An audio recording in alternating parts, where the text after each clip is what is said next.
안녕하세요. 미래를 설계하라 경제접학사전 고혜림입니다. 한 주의 중반 수요일입니다. 오늘도 활기차게 경제 이야기 나눠보도록 하겠습니다. 오늘은 김소연, 윤자민 아나운서와 함께합니다. 안녕하세요. 안녕하세요. 네, 그러면 뉴욕 증시 분위기부터 살펴보고 넘어가도록 하겠습니다. 이 미국과 중국의 무역 긴장 완화 분위기 계속해서 이어지고 있는데요. 게다가 기술주까지 훈풍을 불어닥치면서 모두 다 혼조세로 마감하는 모습 나타났습니다. 자, 그럼 소연 아나운서 자세한 분위기 전해주시죠. 네, 간밤 뉴욕 증시 3대 지수 혼조 마감했습니다.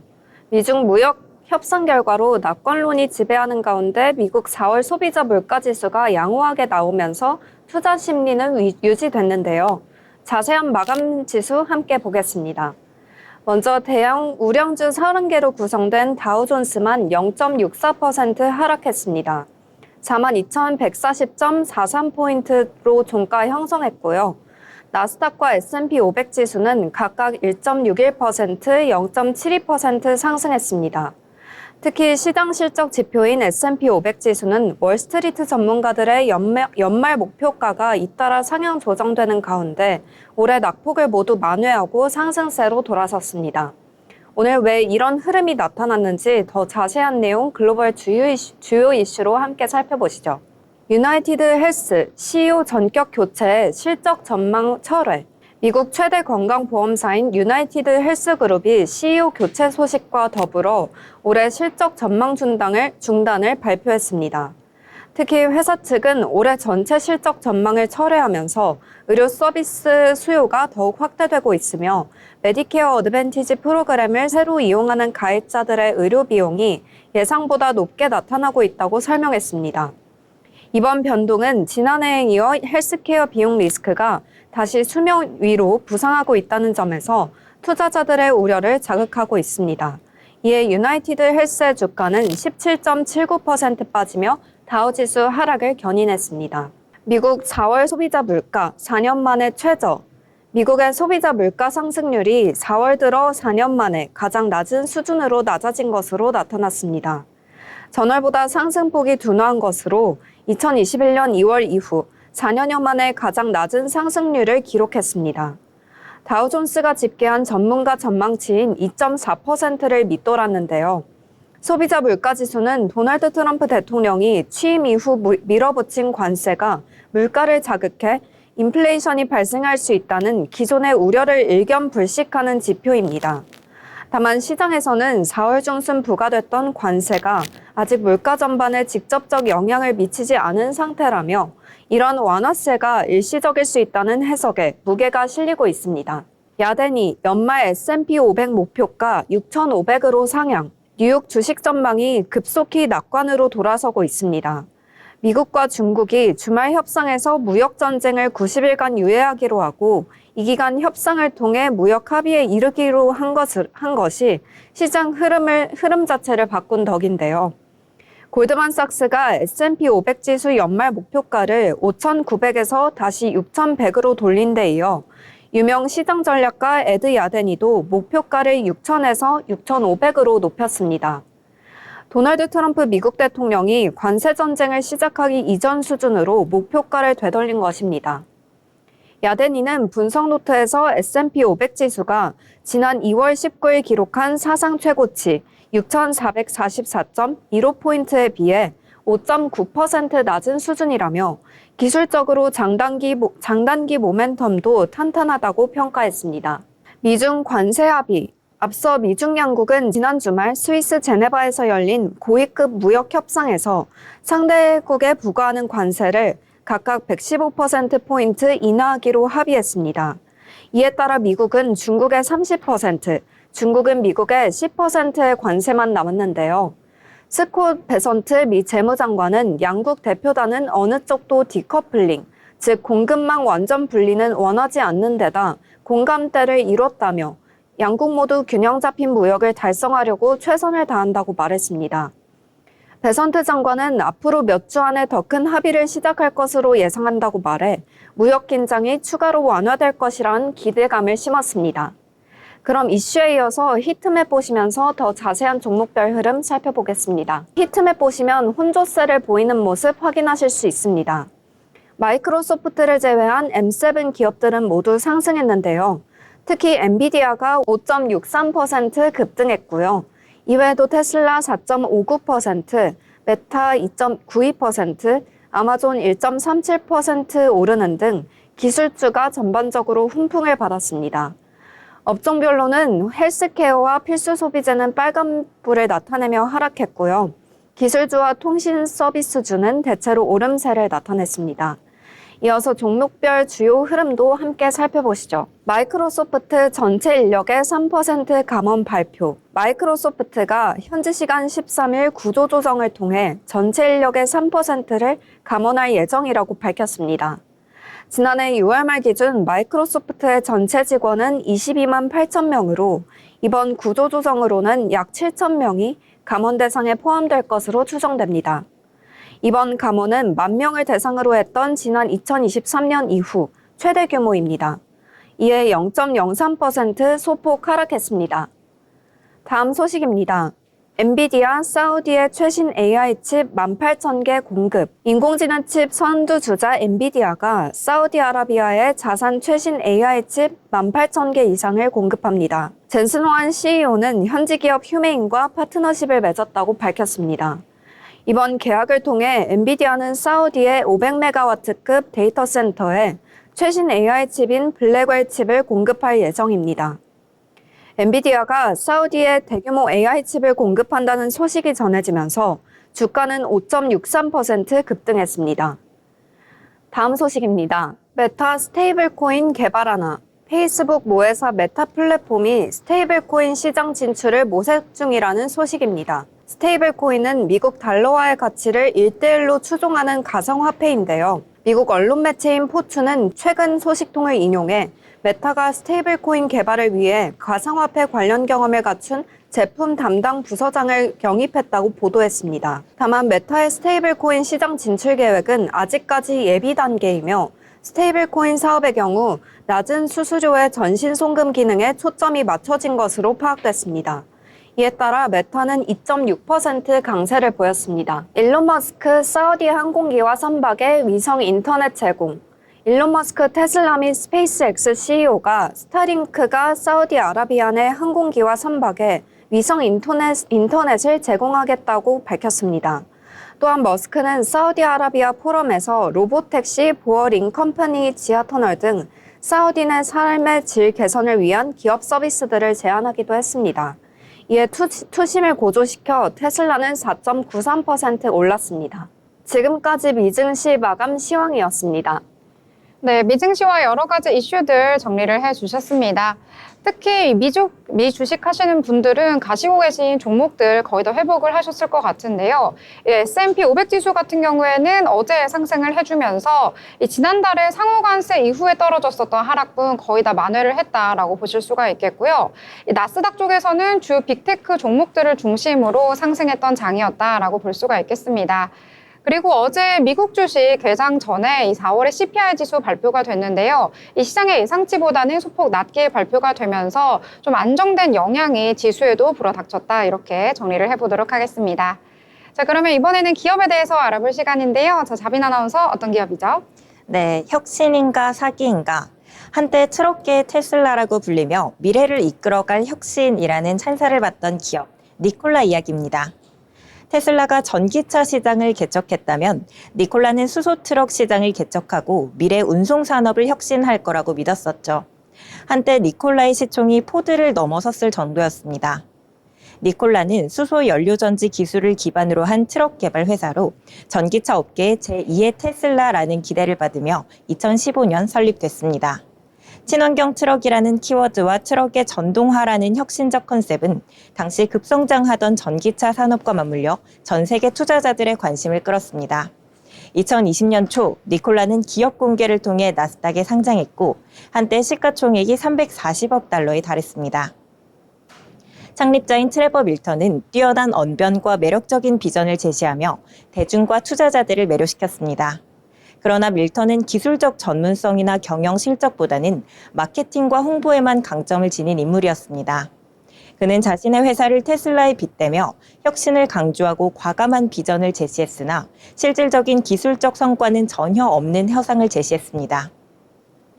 2016년 12월 니콜라는 자사 최초의 수소 트럭인 니콜라 1을 공개했습니다. 트레버 밀턴은 이를 공개하며 실제로 작동하는 트럭이라는 주장을 수차례나 반복했는데요. 그러나 실제로 공개할 때는 트럭에 접근하지 못하도록 했습니다. 누군가 트럭을 작동시켜서 사고가 나는 것을 방지하기 위함이라고 둘러댔죠.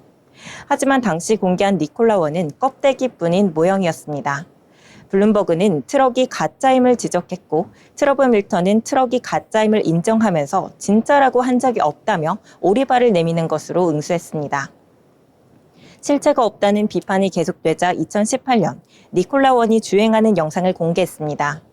영상을 본 사람들은 충격에 빠졌습니다. 진짜로 제2의 테슬라가 나올 것이라고 믿을 수밖에 없었죠. 결국 2020년 니콜라는 스펙을 통한 상장을 했고 주가는 폭등하기 시작했습니다. 앞서 말씀드렸던 것처럼 포드의 시총도 훌쩍 넘을 정도였습니다. 심지어 GM은 발빠르게 니콜라와 전략적 파트너십을 통해 지분에 투자했고 니콜라와 함께 트럭 생산을 하기로 합니다. 니콜라에게는 그야말로 눈부신 미래였었죠. 실제로 생산하거나 판매한 트럭이 단 한 대도 없음에도 불구하고 정말 많은 기대를 받았습니다. 하지만 이때 한 공매도 업체의 보고서가 모든 판도를 뒤바꿔버립니다. 유튜브에 공개된 영상은 내리막길에서 중력에 의해 움직였을 뿐이라는 폭로가 나왔습니다. 처음에 니콜라 측은 이를 음모론이라고 여기며 부정했습니다. 하지만 얼마 지나지 않아 니콜라 측은 트럭이 움직이는 영상이라고만 했지 자체 동력으로 주행하는 영상이라고는 하지 않았다며 말도 안 되는 변명을 했습니다. 영상이 조작된 걸 인정한 겁니다. 이후 니콜라의 주가는 급락했고 창립자인 트레버 밀턴 또한 사임하게 됩니다. 트레버 밀턴은 니콜라 이전에 해왔던 사업들이 밝혀지면서 또 한 번 논란이 되었는데요. 이전 행보들이 니콜라의 행보와 놀랍도록 비슷했습니다. 또 회사의 주요 인사인 수소 생산, 인프라 담당 디렉터는 트레버 밀턴의 동생이었습니다. 그런데 이 사람의 경력이라곤 하와이에서 건설 관련 자영업을 했던 것뿐이었죠. 회사의 핵심이라고 할 수 있는 자리에 비전문가를 앉혀놓은 겁니다. 니콜라의 사례는 혁신이라는 이름 아래 얼마나 쉽게 시장과 대중을 기만할 수 있는지를 보여주는 대표적 사례입니다. 니콜라의 성장은 CEO의 뛰어난 대중적 호소력과 홍보력, 그리고 유명 인사들의 투자를 이용한 이미지 구축이었습니다. 오늘의 기업 브리핑 여기까지입니다. 다음에도 더 유익한 소식으로 찾아뵙겠습니다. 네, 좀 생소할 기업일 수도 있는데요. 이 미국의 전기 수소 트럭을 만드는 스타트업이다라고 보실 수가 있겠고요. 현재는 전기차가 미래다라고 보는데 그 이후에는 또 수소 이야기도 나오고 있더라고요. 참고해서 투자하시면 좋을 것 같습니다. 자, 그러면 이번에는 신문에서 저희 경제면 살펴보도록 하겠습니다. 오늘 어떤 내용 준비하셨을까요? 제가 준비한 소식은 4가지인데요. 일단 첫 번째 뉴스 함께 살펴보겠습니다. 트럼프 중과 무역관계 완전 리셋, 미국 완패. 미국과 중국이 관세전쟁 휴전에 합의하며 상호관세를 90일간 각각 115%포인트 인하하기로 하자 이번 협상의 승자가 누구인지, 90일간 협상 쟁점은 무엇인지, 협상이 실패했을 때 어떤 결과가 생길지에 대한 관심이 쏠리고 있습니다. 도널드 트럼프 미국 대통령은 기자회견에서 중국과 관세전쟁을 90일간 유예하기로 합의한 것과 관련해 우리는 중국과 무역관계의 완전한 재설정을 이뤘다며 승리를 주장했습니다. 반면 중국의 유명 편집장은 이번 합의는 중국의 큰 승리라며 중국은 미국과의 협상에서 유일하게 평등 원칙을 지켜낸 나라라고 주장했습니다. 주요 외신은 두 국가가 모두 관세전쟁으로 궁지에 몰린 상태에서 사실상 미국이 먼저 물러선 것이라고 평가했습니다. 향후 90일 유예 기간에 협상이 어떻게 진행될지에도 관심이 쏠리고 있습니다. 월스트리트 저널에 따르면 이번 관세 인하 합의를 반영해도 중국에 대한 실효 관세는 39% 정도인 것으로 추산됩니다. 또한 후속 협의 과정에서 미국은 자국의 무역 적자를 줄이는데 초점을 맞출 것으로 예상됩니다. 아울러 중국의 펜타닐 원료 수출, 히토류 및 자석 등 핵심 광물 수출 제한에도 쟁점이 될 전망입니다. 90일 유예 기간 후에도 양국이 합의하지 못하면 미국의 대중국 관세는 54%, 중국의 대미국 관세는 34%로 다시 높아집니다. 이 경우 중국이 중국산 상품의 54% 관세 부과가 굳어지는 것에 대해 큰 부담을 느낄 것으로 전망됩니다. 이어서 다음 뉴스 전해드립니다. 원전 팀코리아 기술 짜립 나선다. 한국수력원 원자력이 대형 원자력 발전소 원천 기술 개발에 나섰습니다. 탈원전 정책으로 2019년 중단된 새 원자로 노형 개발을 6년 만에 재개하기로 했습니다.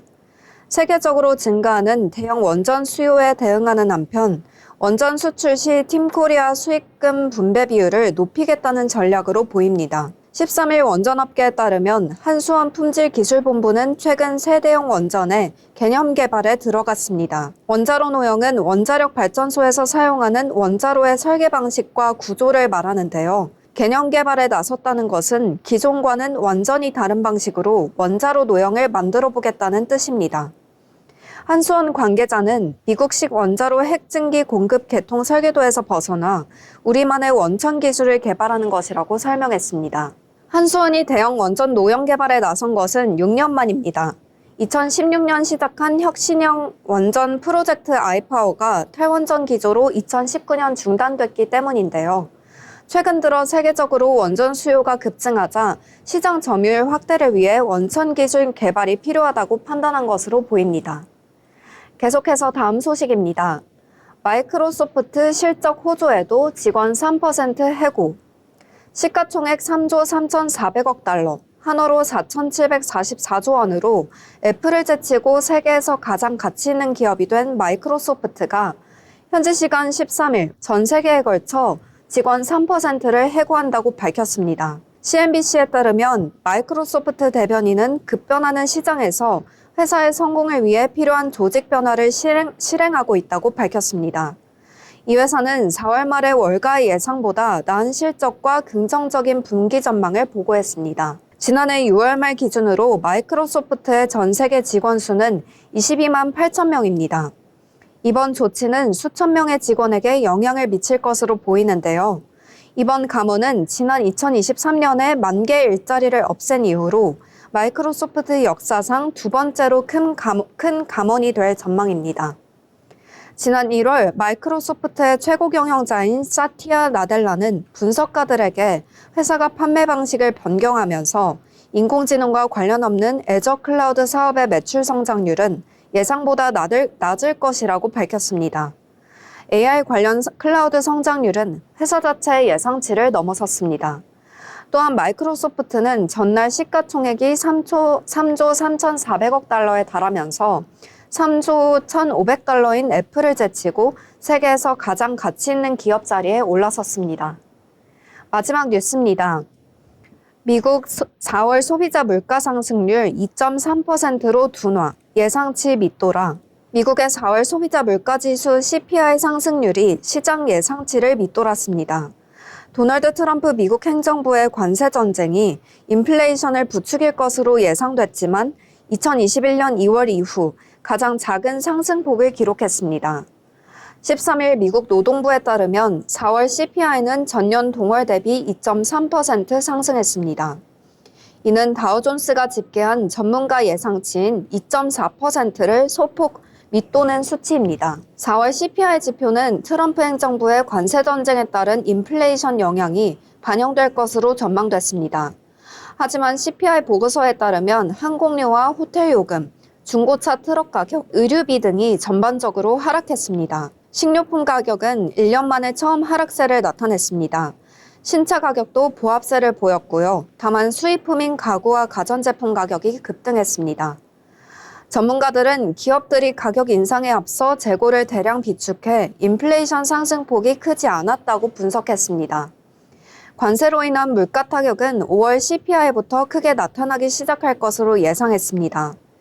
경제학자들은 미국과 중국의 관세 인하로 미국의 경기 침체 위험은 다소 낮아졌지만 여전히 관세 정책의 불확실성이 지속되고 있어 올해 인플레이션 상승세가 이어질 것으로 전망했습니다.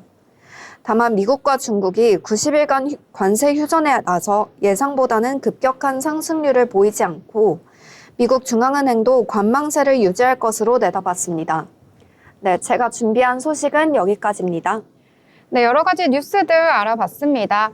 일단 미국 증시에 여러 가지 호재가 나타난 것 같습니다. 기업별로도 여러 가지 긍정적인 소식이 있었고요. 또 4월의 CPI 상승률 같은 경우에는 이 4월 들어서 4년 만에 가장 낮은 수준이다라는 소식도 전해졌는데요. 하지만 트럼프 이 대통령의 관세 정책 아직은 완전히 적용되지 않았기 때문에 5월부터 물가지표의 반등이 불가피하다라는 의견도 있다는 점 참고하시길 바라겠습니다. 더불어 본 방송에서 제공하는 정보는 투자 판단을 위한 조언일 뿐 해당 종목의 가치, 상승과 하락에 대해서는 보장하지 않습니다.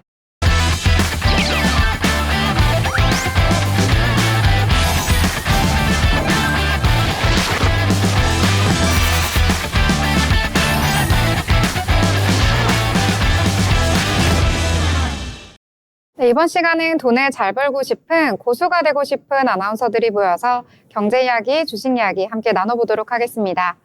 먼저 국내장 간단하게 정리를 하고 넘어가려고 하는데요.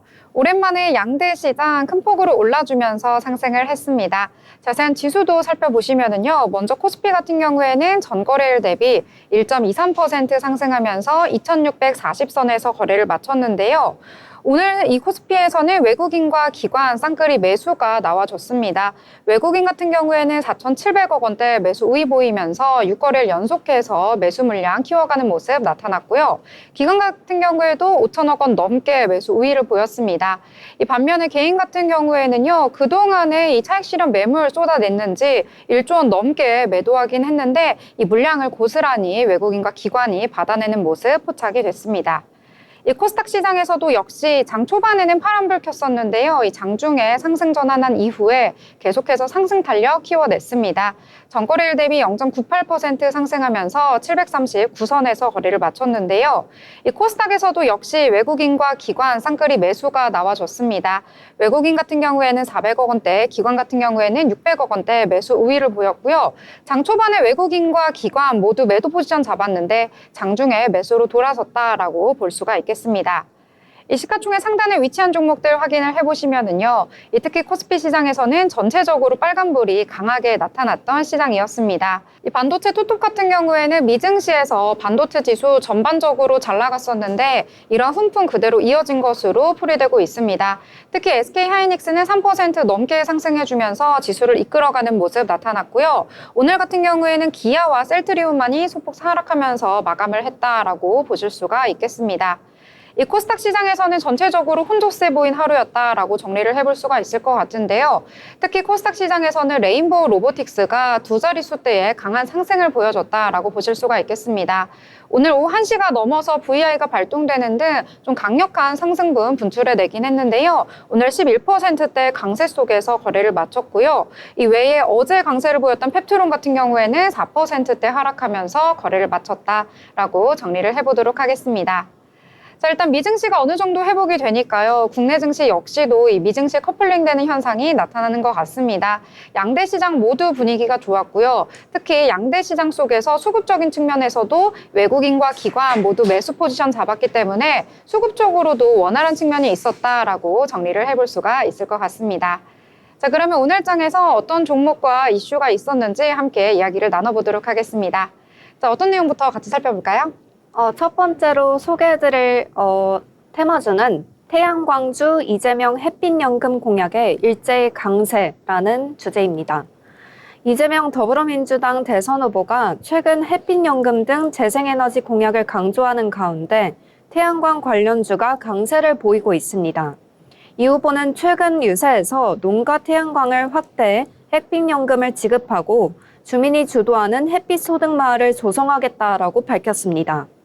햇빛연금은 전남 신안군에서 시행 중인 제도로 태양광 발전회사 수익의 30%를 지역 주민들에게 분배하는 방식입니다. 제주도에서는 풍력발전 수익의 17.5%를 바람연금으로 주민들에게 지급하고 있는데요.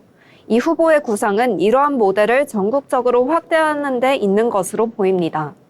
아울러 미국과 중국의 관세 협상과 무관하게 미국 상무부가 중국산 태양광의 관세 부과를 유지하기로 한 점도 호재로 작용한 것으로 풀이됩니다. 이에 따라 재성파인텍 전거래일 대비 29.97% 급등했고요. HD 에너지 솔루션 29.94%, CN플러스 29.80% 등 일제히 강세를 나타내고 있습니다. 대성파인텍 차트 함께 살펴보시면요. 914원으로 시작해 29.97% 오른 1184원으로 종가 형성했습니다. 네, 오늘 상한가 직행한 이후에 그대로 풀리지 않고 마감이 됐다라고 보실 수가 있겠습니다. 특히 여러 가지 호재가 같이 겹친 것으로 풀이가 되고 있는데요. 이 태양광 같은 경우에는 미국 쪽에서 IRA에 관련된 법안이 수정이 되었다라는 소식이 전해지면서 이 재생에너지 분야에서 가장 큰 위험 요소가 해제가 됐다라는 소식도 전해졌고요. 이와 더불어서 최근 들어서 국내장에 정책적인 여러 가지 영향들 미쳐지고 있는데요. 이재명 더불어민주당 대선 후보의 재생에너지 공약 수혜 기대감까지 함께 더해지면서 전체적으로 훈풍이 불었다. 이렇게 정리를 해보도록 하겠습니다. 자, 그러면 이번에는 반도체주 한번 짧게 이야기해 보려고 하는데요. 오늘 장에서 코스피가 가장 크게 힘을 보탰던 건 반도체주가 아닐까 싶습니다. 어제 장에서도 반도체 조금 힘을 내주는 모습 보였었는데요. 미증시에서 반도체주 전체적으로 너무나도 큰 폭의 상승을 보였는데 이러한 분위기 국내장까지 그대로 이어졌습니다. 일단 뉴욕 증시에서 미국과 중국의 관세 전쟁 우려가 완화가 됐고요. CPI 같은 경우에도 이 둔화가 됐다라는 소식 속에서 전체적으로 지수가 끌어올려지는 측면이 있었는데요. 이 중에서도 필라델피아 반도체 지수 급등을 하면서 마감을 했습니다.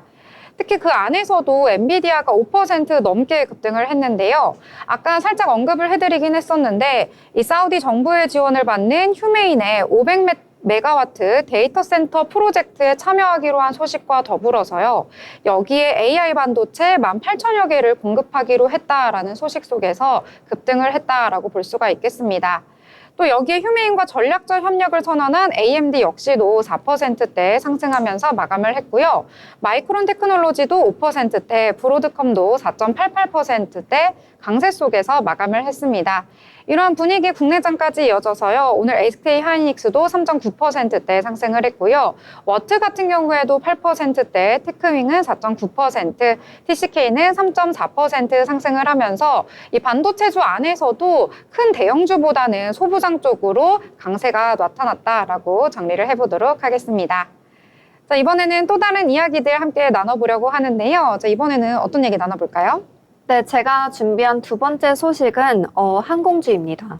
한진칼 경영권 분쟁 장기화 가능성에 2거래일 연속 상승. 호방건설이 한진그룹의 지주사인 한진칼의 지분을 추가로 매입하면서 경영권 분쟁 가능성이 커지자 한진칼의 주가가 2거래일 연속 상한가를 기록했습니다. 한진칼 주가가 강세를 보이는 것은 이대주주 호방건설이 한진칼 지분을 확대한 영향으로 풀이되는데요. 앞서 10일 호방건설은 한진칼 지분을 추가로 매입해 지분율이 17.44%에서 18.46%로 늘었다고 공시했습니다. 호방건설은 지분 매입 목적에 대해 단순 투자라고 밝혔으나 시장은 경영권 분쟁 가능성이 나오고 있습니다.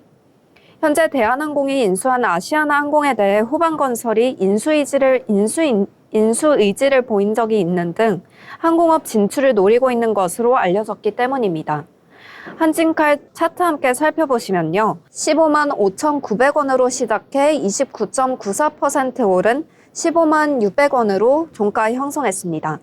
네, 한진칼 같은 경우에는 이거를 연속해서 상한가 나타났는데요. 오늘 장에서 한진칼뿐만 아니라 한진칼 우선주도 상한가를 기록했다라고 보실 수가 있겠고요. 기존의 주가 8만 원대였는데 급등하면서 15만 원대로 올라섰고요. 또 신고가까지 경신을 했다. 이렇게 볼 수가 있을 것 같습니다.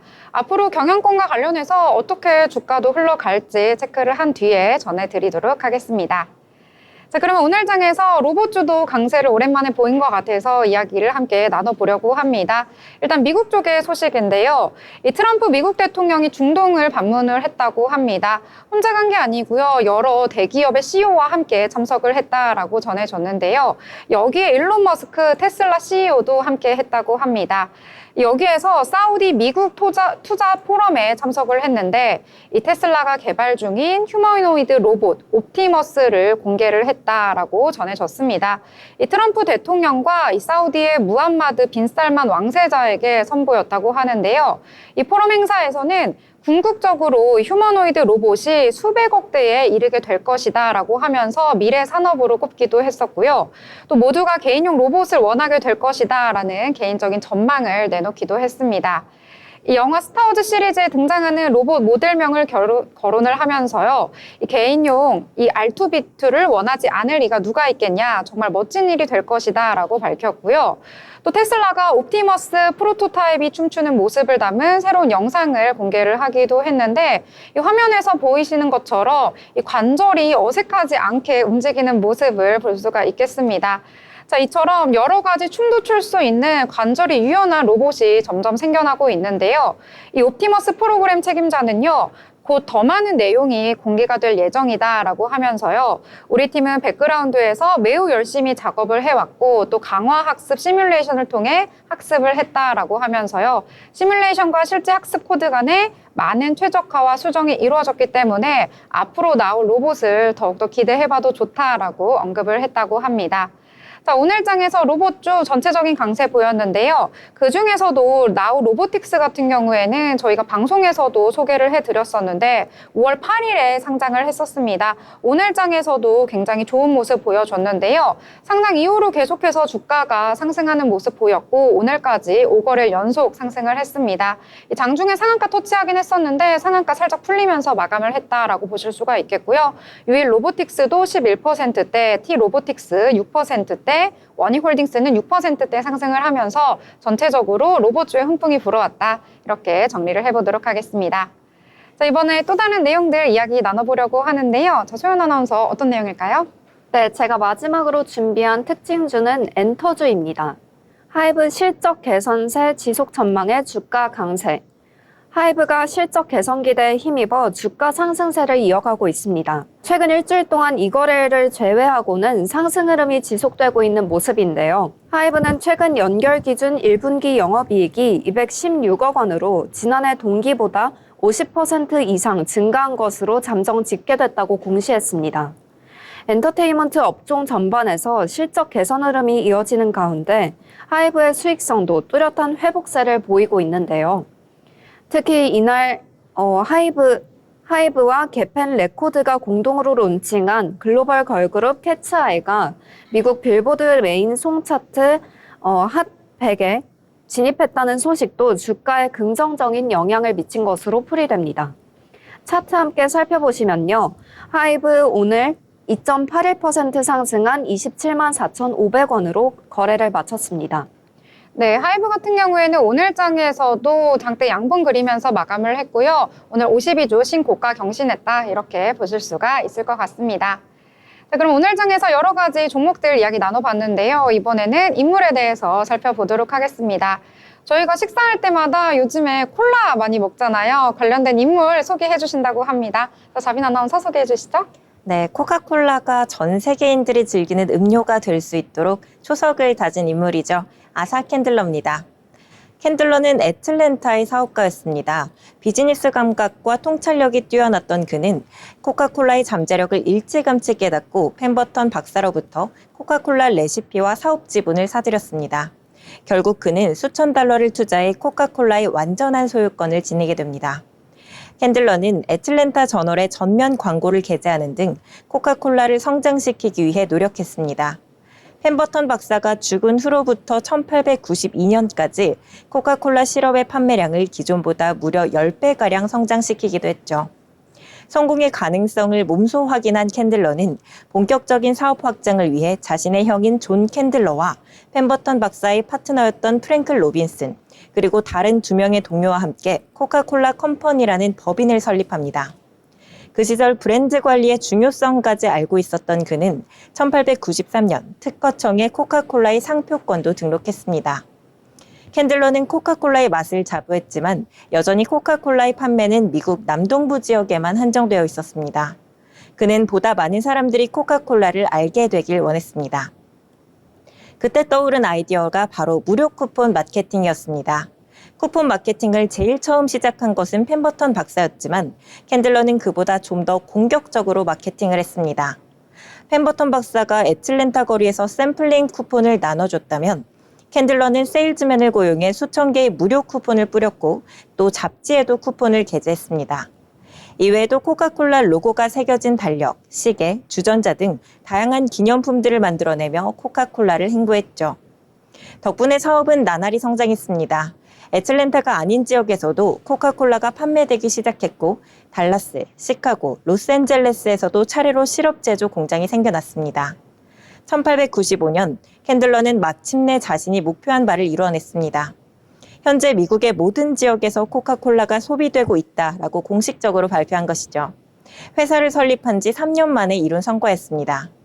캔들러가 탄산수 제조기인 소다 파운틴을 통한 코카콜라 판매에 집중하는 동안 다른 한쪽에서는 코카콜라를 전 세계로 뻗어나가게 할 또 다른 개념이 개발되고 있었습니다. 1894년 조셉 비데나는 자신의 가게에서 코카콜라를 찾는 사람들이 날이 갈수록 많아지자 아예 콜라를 병에 담아서 팔기 시작했습니다. 캔들러는 여기서 또 한 번의 사업 확장 기회를 엿봤습니다. 코카콜라를 병에 담아 파는 것도 미국 전역으로 확대해보자는 생각이 든 겁니다. 그리고 2명의 변호사와 함께 코카콜라를 병에 담아 팔 수 있는 보틀링 권리를 단돈 $1에 넘겼습니다. 고속 병입기계가 개발되고 운송 시스템이 점점 더 효율화되자 코카콜라는 하루가 다르게 커나갔습니다. 코카콜라의 인기가 날로 높아지면서 캔들러는 한 가지 고민에 빠졌는데요. 모방 제품 때문이었죠. 당시 병은 단순한 직선 형태라 모방도 어렵지 않았습니다. 이에 누구도 쉽게 따라올 수 없는 차별화된 병을 만들자라고 생각한 그는 1915년 $500의 포상금을 걸고 디자인을 공모하기로 합니다. 조건은 단 2가지였습니다. 어두컴컴한 곳에서 만져도 깨진 병 조각들로만 보고도 코카콜라 병인지 알 수 있어야 한다는 것이었습니다. 다양한 아이디어가 접수됐고 최종적으로 유리 공장의 디자이너였던 알렉산더 사무엘슨과 5명의 직원들이 제안한 디자인이 채택됐죠. 1915년 코카콜라 병은 디자인 특허를 받았고 이듬해 1916년에는 코카콜라의 공식 디자인 병으로 지정됐습니다. 이렇게 20여 년간 회사를 드라마틱하게 성장시킨 아사 캔들러는 1919년 $2,500만 회사를 매각했습니다. 오늘의 인물 브리핑 여기까지입니다. 다음에도 더 흥미로운 인물 이야기로 찾아뵙겠습니다. 네, 코카콜라는 많이 알았었는데 아사 캔들러란 인물 새롭게 또 알게 된 것 같습니다. 자, 그럼 이번에는 리포트에 대해서 살펴볼 시간인데요. 최근에 경제 흐름과 관련된 리포트 준비하셨다고요? 오늘 준비한 투자 브리핑은 최근 글로벌 교역과 관련된 중요한 이슈죠. 바로 미국의 고율 관세에도 불구하고 중국 수출은 왜 여전히 견조한가에 대한 이야기입니다. 최근 4월 수출 데이터를 살펴보면 미국향 수출은 급감했지만 중국 전체 수출은 오히려 시장 기대를 웃도는 모습을 보였는데요. 오늘은 IM증권의 미국의 고율 관세에도 불구하고 왜 중국 수출은 양호할까 리포트를 바탕으로 이러한 현상의 배경과 투자자들이 눈여겨봐야 할 교역 구조의 변화, 그리고 앞으로 리스크 포인트까지 차근차근 짚어보겠습니다. 고율 관세 여파로 중국의 대미 수출 증가율이 4월 전년 동월 대비 무려 21% 급감했지만 전체 수출 증가율은 8.1% 상승하며 시장 예상치를 2% 상회했습니다.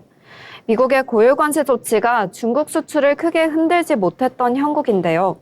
대미 수출 급감에도 4월 중국 수출이 양호했던 배경에는 당연히 여타 국가와 지역 수출이 기대보다 양호했기 때문입니다. 대표적으로 아세안 수출이 20% 넘는 높은 수출 증가율을 기록했고 독일 수출을 중심으로 대유럽 수출 역시 기대 이상으로 선방했습니다. 4월 기준으로 대아세안 수출 비율은 19.1%로 사상 최고치를 기록했고요. 이처럼 중국은 아세안 등을 중심으로 한 이머징 시장 수출 확대로 대미 수출 감소분을 만회했습니다. 고율 관세에도 중국 수출이 선방하는 네 가지 이유는 무엇일까요? IM증권은 리포트에서 네 가지 요인을 제시합니다. 첫 번째는 이머징 시장 중심의 저가 수출 강화입니다. 중국은 트럼프 대통령의 고율 관세 정책 시행 이전부터 이미 이머징 시장을 중심으로 한 수출 다변화를 실시해 왔습니다. 대미 수출이 막히자 이머징 지역을 중심으로 한 저가 수출을 더욱 확대한 것으로 여겨집니다. 두 번째는 트럼프 행정부의 고율 상호관세 시행 유예 효과입니다. 중국을 제외한 여타 국가에 대한 고율 상호관세 조치는 90일 유예된 상황입니다. 이로 인해 중국의 대미 우회 수출 경로가 차단되지 않아서 대아세안 수출 등이 견조한 추이를 보인 것입니다. 세 번째로는 상호관세 발표 이전에 주문된 수출 물량 효과입니다. 4월 수출까지는 상호관세 발표 이전에 주문된 물량이 수출됐을 공산이 높다는 점에서 트럼프 행정부의 상호관세 충격이 중국 수출에 100% 반영됐다고 보기 어렵습니다. 마지막으로는 가장 핵심적인 요인인데요. 중국의 수출 경쟁력과 중국의 공급망 우위입니다. 미국의 규제 및 고율 상호관세 조치에도 불구하고 중국 수출이 견조한 흐름을 유지했던 것만큼은 중국 제품의 수출 경쟁력이 있다는 반증입니다. 또한 글로벌 제조업 공급망 내에서도 중국은 여전히 핵심 기지이기 때문에 중국 제품을 사용하지 않을 수 없다는 점도 중국 수출이 크게 흔들리지 않는 이유 중 하나입니다. 그렇다면 앞으로도 이러한 흐름이 지속될 수 있을까요? 리포트는 신중한 시각을 제시합니다.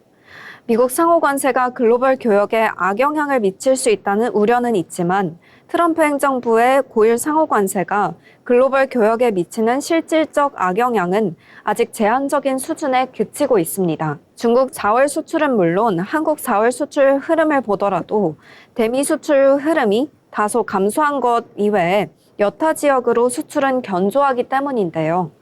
그러나 시차를 두고 상호관세 악영향이 현실화될 가능성은 여전히 잠재해 있습니다. 중국의 우회 수출 국가에 대해 고율 관세 정책을 유지하거나 고율 관세로 미국 경기가 정말 심각한 침체 국면에 진입한다면 중국은 물론 글로벌 교역도 흔들릴 수 있다는 점을 경고합니다.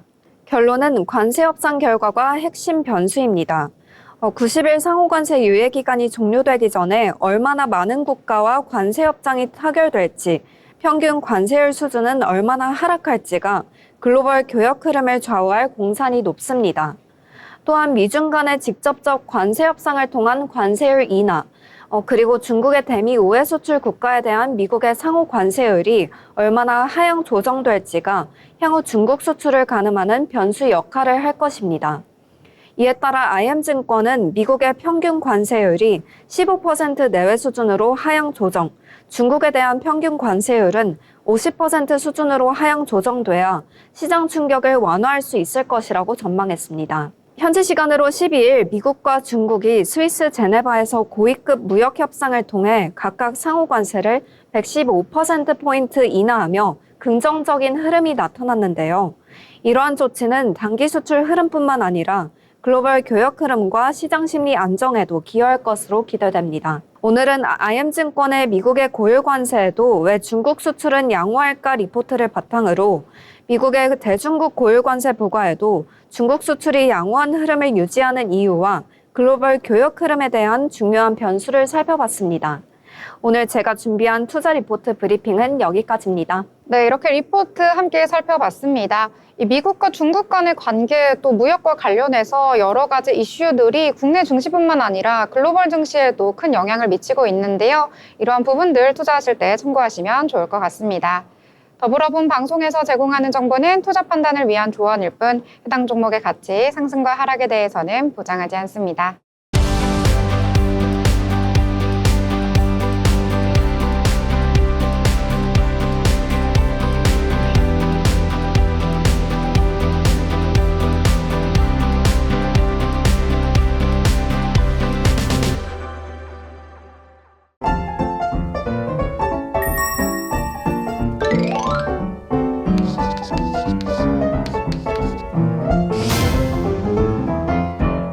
네, 오늘 장에 대해서 여러 가지 이야기 나눠봤습니다. 일단 장 분위기가 좋다 보니까요. 오늘 장에 할 이야기도 많았던 것 같은데요. 특히 미증시의 분위기, 국내 증시까지 그 긍정적인 흐름 그대로 이어지면서 좋게 마무리가 된 것 같습니다. 자, 그러면 하나하나 이야기 나눠봤으니까요. 이번에는 정리를 한번 해보려고 하는데요. 자빈 아나운서 여러 가지 이야기 했는데 어떻게 좀 마무리를 해볼까요?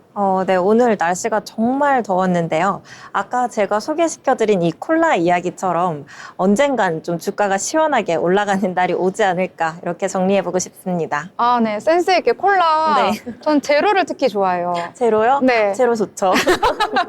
네, 제로 콜라 생각나는 오늘 장이었고요. 자, 그러면 이번에 소연 아나운서 어떻게 정리를 좀 해볼까요? 미중 무역 합의가 이뤄지면서 주식에서도 조금 좋은 흐름이 나타난 하루였는데요. 그래도 내일에는 조금 더 좋은 상승세 소식이 있기를 바라봅니다. 네, 왜 이렇게 자신감 없이 상승을 바라는 멘트 해주셨고요. 자, 일단 오늘 장 같은 경우에는요, 반도체주가 살아나니까 크게 투심이 살아난 것 같습니다.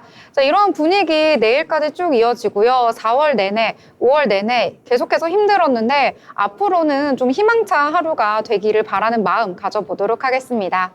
자, 일단 오늘 방송은 여기서 마무리 짓고요. 저희는 내일 방송으로 다시 찾아뵙도록 하겠습니다. 시청해주신 여러분 고맙습니다.